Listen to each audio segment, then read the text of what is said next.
This is the disassembly of the wiper blade on a New Holland skid loader, the L series. It came off an L334. I'm replacing a door where the factory glass broke, replacing it with a 1/2-inch polycarbonate.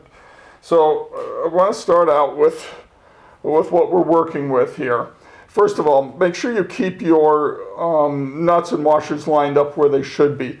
In this one, this washer and nut all go right on the very first bolt. That is just the nut head, and then that one also is a nut head. You have to take this off. These can be hard to get off, especially this arm. That can be very difficult to get pulled off. Also, part of the disassembly, you're going to have to remove this apparatus. You'll have to put, this goes on the outside with this particular washer. Let me get that. That washer goes to the outside. The metal washer goes to the inside where the motor's at. So you need to put that through a hole too and have that disassembled so you can get those in the right place.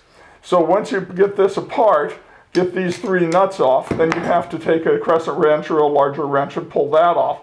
But keep track of these gaskets, because you got glass in between. You've got a rubber gasket here and a rubber gasket here.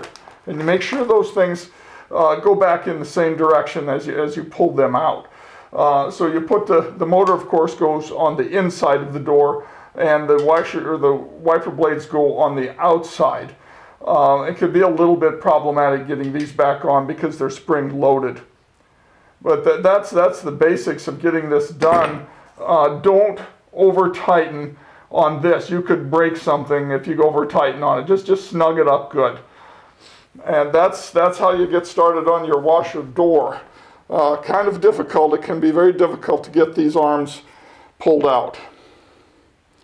Good luck in your door replacement.